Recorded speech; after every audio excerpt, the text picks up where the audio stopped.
See and enjoy the episode 11 of Alexander the Great, and subscribe thereafter to get all earlier episodes. Alexander and his army marched through the Taurus Mountains into Cilicia, navigating rugged terrain with banners waving high. In the spring of 333 BC, Alexander led his army across the Taurus Mountains into Cilicia. The journey was arduous, with steep passes and treacherous paths. However, upon arrival, Alexander fell ill, forcing a temporary pause in his campaign. His troops, loyal and determined, awaited his recovery.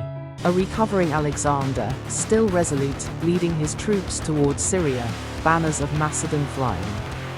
Once recovered, Alexander resumed his march towards Syria. However, Darius III, the Persian king, had anticipated his moves and maneuvered a massive army to block his path. Outnumbered, Alexander strategically turned back towards Cilicia, where he prepared for battle. A dramatic battle scene with Macedonian and Persian forces clashing on the battlefield, Alexander charging at the head of his cavalry. At Issus, Alexander met Darius III's numerically superior forces. Despite being outflanked, he led a decisive cavalry charge directly at Darius. The Persian king, sensing imminent defeat, fled the battlefield. Seeing their king abandon him, the Persian ranks crumbled, marking a major victory for Alexander.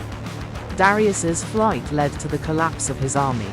A Persian royal tent abandoned in the chaos. In his haste, he left behind his wealth, with Macedonian soldiers discovering treasures, and left also his own family, his wife, 2 daughters, and his mother, Sisygambes, the captured Persian royal family. The Persian royal women were treated with respect, while the treasure that fell into Alexander's hands was beyond imagination.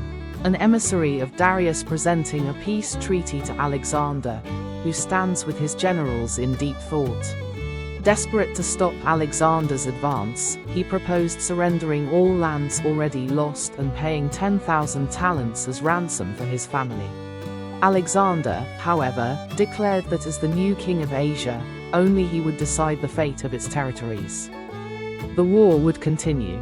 Following his victory at Issus, Alexander moved swiftly. Macedonian soldiers marching through the cities of Syria and the Levant, replacing Persian banners with Macedonian ones. Macedonian soldiers taking possession of Syria and the majority of the Levant's coastline.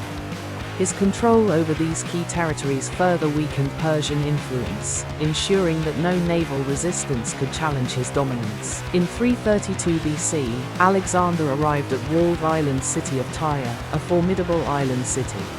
Unlike previous conquests, the Tyre, heavily fortified, refused to surrender. Determined to take the city, Alexander launched one of the most difficult sieges of his campaign, with Macedonian siege towers and warships preparing for battle. For months, his engineers worked tirelessly to construct causeways, siege towers, and warships to breach Tyre's defenses.